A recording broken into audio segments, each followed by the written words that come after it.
Hey, welcome back to another episode of the Loan Officer Leadership Podcast. I'm your host, Steve Kiles, and we are powered by the Mortgage Marketing Animals. And if you ever wanted to know how to double your business year over year, then you are listening to the right episode where I've got my dear, precious friend, Kristen Morgan. What's up, Kristen? How are you? I'm doing pretty good. How about yourself? We are great, and I am thrilled to have you just share on the podcast today. You were at the Freedom Club event just a few weeks ago, and what your story represents to all of our listeners is just remarkable progress. And I love the thing we say all the time, and so can you. And when I think about Kristen, in 2018, she closed $12 million, and 3 years later was able to close this last year, closed and funded $49 million. So she did $12 million. The next year doubled her business to $24 million. The next year doubled her business to $49 million. And Kristen's with Success Mortgage Partners, great company, great support. And you know, one of the things that I just wanted to do as well was just, I'd love for you to share your story. You know, as we've got people on the podcast that are closing 2 units a month, we've got people that are closing 100 units a month. But I love the practical side of what you've done. What are the 5 things that we're going into a changing environment? What would you encourage people with? So first off, tell people your story who don't know you, and let's get into some strategies. Awesome. Okay. So Kristen Morgan, and honestly, like this whole experience of becoming a loan officer has been almost surreal for me. And, you know, for years I was in banking. Like I worked at a credit union. I thought that was going to be my life. And like, hey, I'm going to sit here, work here forever. Right. And then just one day I was at lunch and just had this thought, like, I wonder what it'd take for me to go out and like do mortgages. Right. And so I called somebody I knew, I got the information. They were like, take this 20-hour course, do these things. And so I did the things. And when I first started out, I was like, okay, I just want to close enough loans to, you know, help contribute to my family. You know, I have 3 daughters, one who has some pretty serious health conditions, and I wanted to have some more flexibility. And in the first 6 months of me being a loan officer, I closed 18 loans. Well, at the time, I had no idea that that was even a big deal. What? Like, I just didn't know. Like, I just kept pushing and pushing, and I'm like, I got to close this. And started building like a sphere of influence just from the beginning. And like, we already had a pretty great following on social media and things like that. So it was pretty easy for me to build up a community pretty quickly. But overall, I just got in and started working, and then had another mentor come along, and he was like, hey, and I love this because now I always live by this. He said, you know, where you are now, do the people have the ability to take you to where you're going?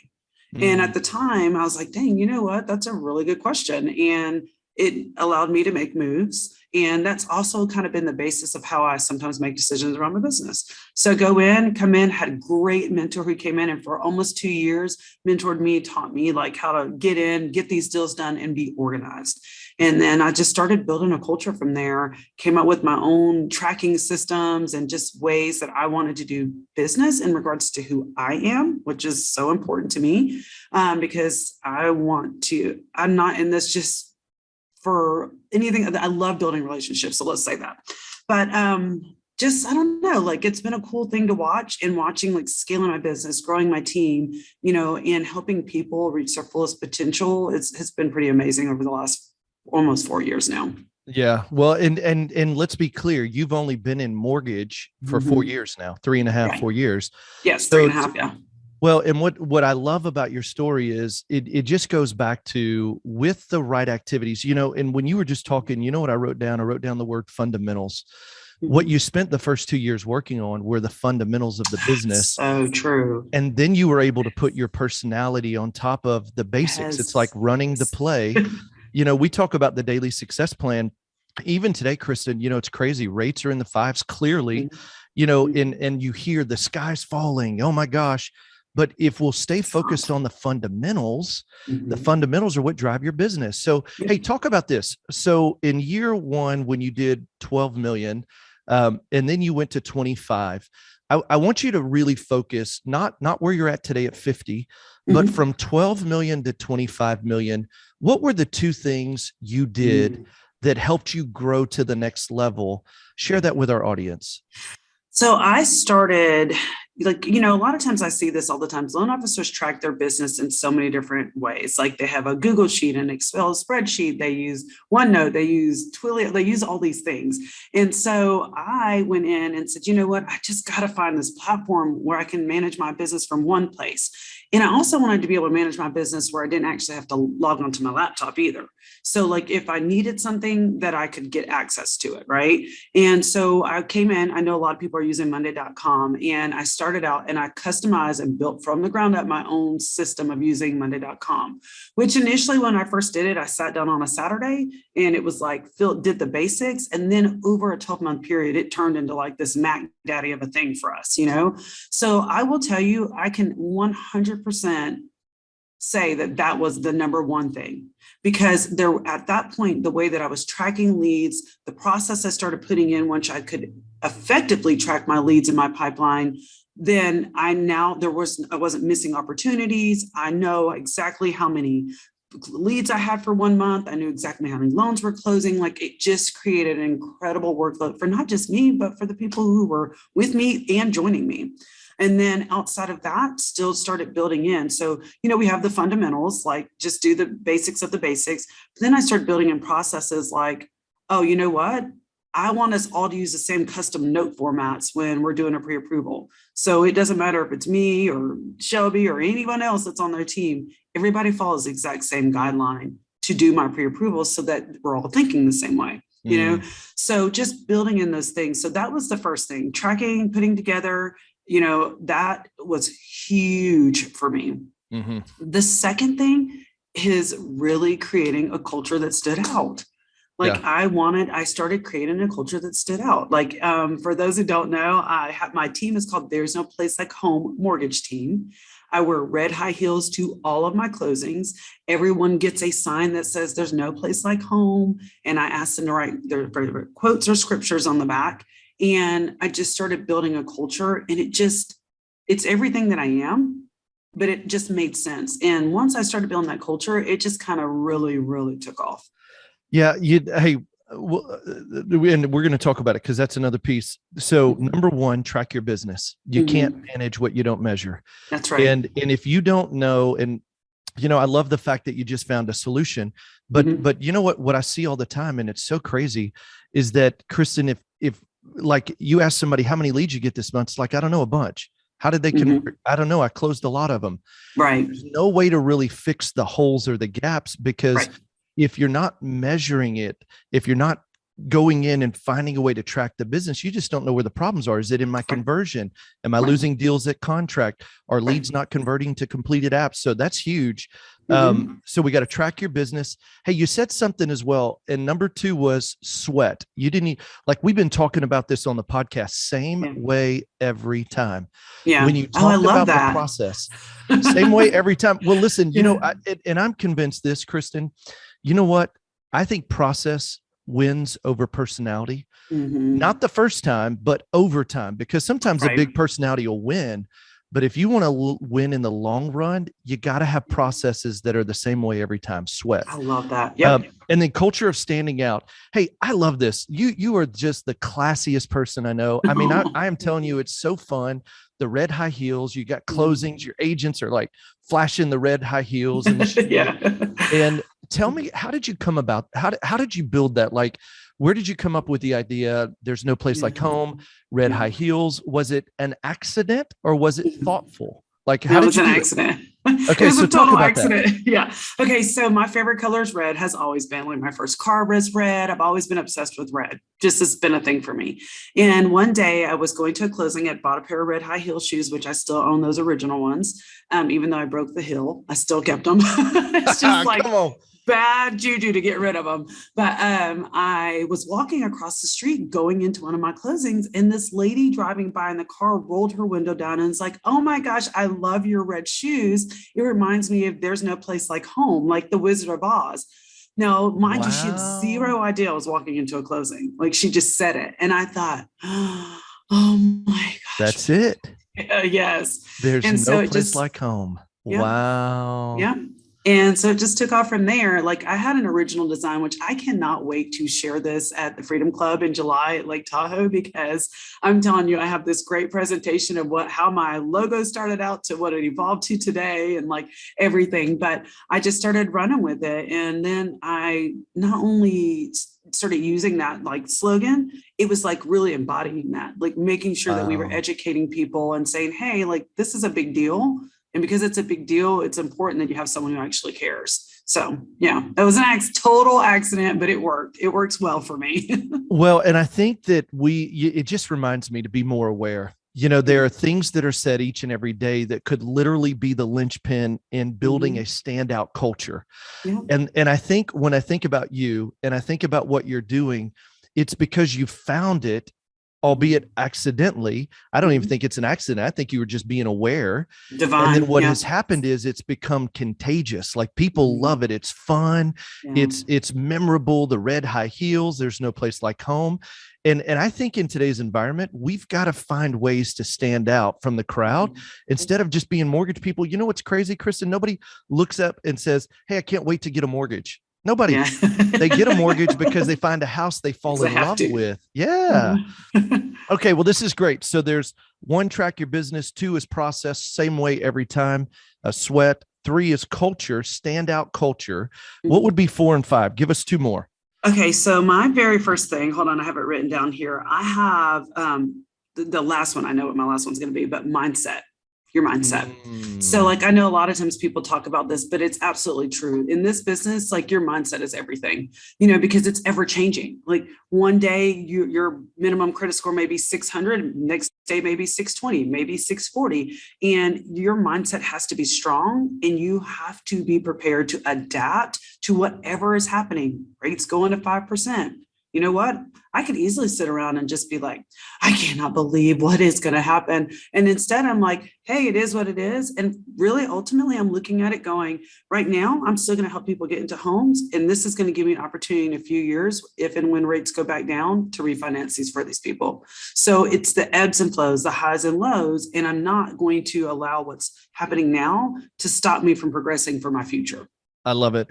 Hey, what are you listening to? What are you watching? What are you reading? What's helping you with mindset? So I read a lot of things, but Mel Robbins, I love her because all of her stuff is rooted in science. I actually am a part of an app called Mind Valley. And like Mind Valley is like this app where they have some of the best teachers as far as business, mindset, meditation, financial things. It's like all these different aspects. And I just started, it's Vishen Kilani is the guy who started Mind Valley. And he just has some really great podcasts and just videos about just like kind of stepping into your life's purpose. And that really has helped me a lot. I love it. Hey, so Mind Valley, that's a great resource. So if you're listening, check it out. Hey, one of the ones I started listening to yesterday, it's been a while, but John Maxwell, man, on leadership, and a guy named Craig Groeschel. There's some great Craig stuff. Groeschel. I love Craig Groeschel. His podcast is solid. It's fire. The Craig Groeschel Leadership so Podcast. Funny. Yeah. And he's funny. So I love him. Good stuff. Hey, well, I love it. So mindset's critical. Hey, and I want to encourage everybody too, when we're hearing the sky's falling, let me just encourage you. I've been doing this 20 years and went through some of the tougher seasons. And I got to tell you that each one of the tough seasons, we continued to grow, and you can too, by just keeping your head down, butt up, get out of the news, get out of the negative, and find the opportunity. And here's what I'll tell you. The loan officers that will make the calls, the loan officers that will work on their business, not in their business, the loan officers that will hire the right people and focus on a memorable brand and doing the right activities, you're going to excel. Carl and I were talking about this earlier, Kristen. This year is projected to be a record-breaking purchase money year in the history of mortgages. So it's not that it's not being done. People are still buying. We've just got to be the ones getting in front of the people that are buying, and that's done through doing the right activities. So, okay, look, so we got track your business, process, same way every time, standout culture, which I absolutely love, mindset, and what's number 5? Number 5 would be resilience. So like, to me, it's being resilient, because I think it's one of those things for this business. If you're not resilient, you will not survive. Because the things is that things happen that are out of your control, things that happen are within your control, and you just learn from them. But ultimately, being resilient is the difference between being here today and being here tomorrow. And I have learned that I have had, and you don't want to use the words like fight, but like, I know it's not that I've had to fight for anything. It's just being firm and not being able to get defeated or beat down. Because trust me, I've learned more in 1 year starting my own branch. And in the last 12 months, I've learned more in 1 year than I probably could not have learned in 4 years if I had not been as resilient as I was and kept pushing forward. Hey, I love that. And, talk about resilience in today's environment. How would somebody really embrace that over the next 3 to 6 months as we see continued volatility? What does that mean? How do you coach the next loan officer to be even more resilient? So I teach my daughters and everybody that I get the opportunity to interact with is that do not focus on things you cannot control. Only focus on things that you can't control and do what you can with the things that you can control. So rates is something that none of us can control. I am not going to focus on that. What I am going to focus on, though, is that, hey, making sure people understand if they're going to buy points, if they want to look at things as far as getting a lower rate and buying points, what that really means for them, not just now, but 5 years from now, and really educating people and saying, hey, we're in this space, but come here and let me talk to you. And I will make sure that this is set up the way that you need it to be set up. So I'm only focusing on the things that I can control, not focusing on things I can't control. Dude, and I love that because it goes back to, it's not what happens to me, it's what happens in me. Mm-hmm. And that's what we're controlling. I was just thinking about it. I was looking at I had I keep some thoughts on what I'm meditating on. And one of them is this: I can't control outcomes, but I can control input. And what's happening is, when you start to feel the fear and you start to feel the things moving and it's like, I can't control it. Our encouragement, get back to the basics, get back to, hey, can I make the calls? Hey, can I love on my team? Hey, can I say encouraging words? Hey, can I get out in front of my agents and educate the marketplace? Hey, can I do? And if you can do it, then if you do enough of the right activities over time, you'll continue to see results. Hey, and Kristen, I think about being a part of this great community. Where would we be if we weren't a part of the mortgage marketing animals and a part of the coaching and a part of what, I think a huge part of the encouragement and the resilience comes from finding a tribe of people that help you go further, faster together. Because man, it was funny. Last week I called our buddy Paul Dolan and I said, I love Paul. Well, and I said, hey bro, I'm doing this on the BDRs. I've got a new business development rep joining. Hey, how will we do it? And it's just so cool. Robert, Phil, y'all, and then Jen Conley and I were talking last week. And, and I think about, even Carl and Frank and cool people like you. It's like, what are you doing? And when you share those ideas, it's like, dude, I blew that, man. Oh, that was awful. I won't do that again, but man, how did you do it? And so it's like learning, fail forward and not be fearful and not try anyway. So I love that. Hey, we'll do this. So we've got 5 great things. Track your business. Make sure you're working on your process same way every time.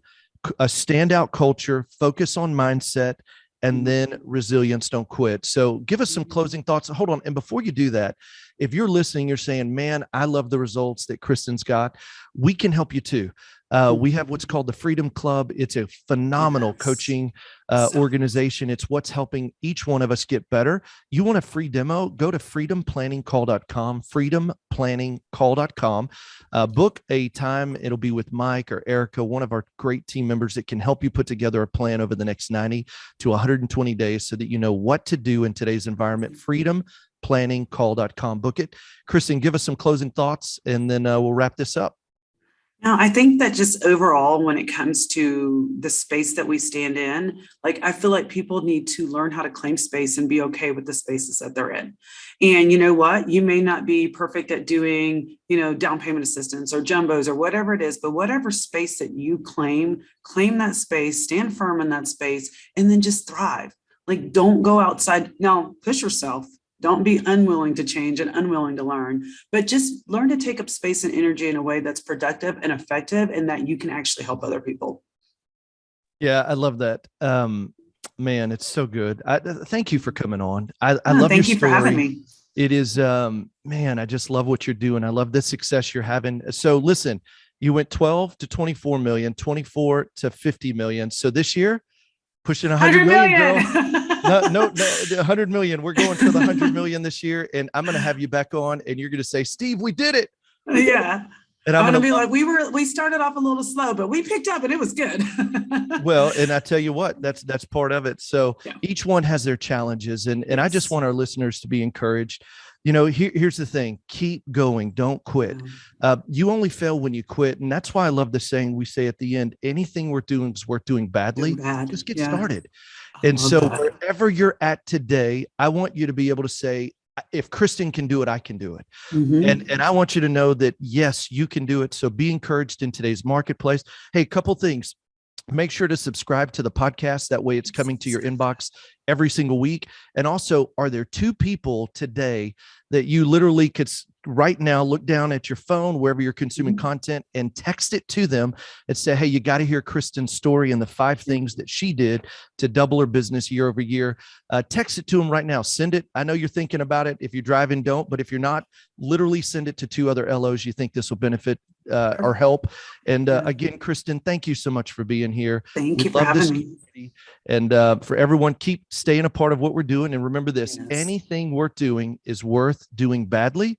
Just get started. Love it.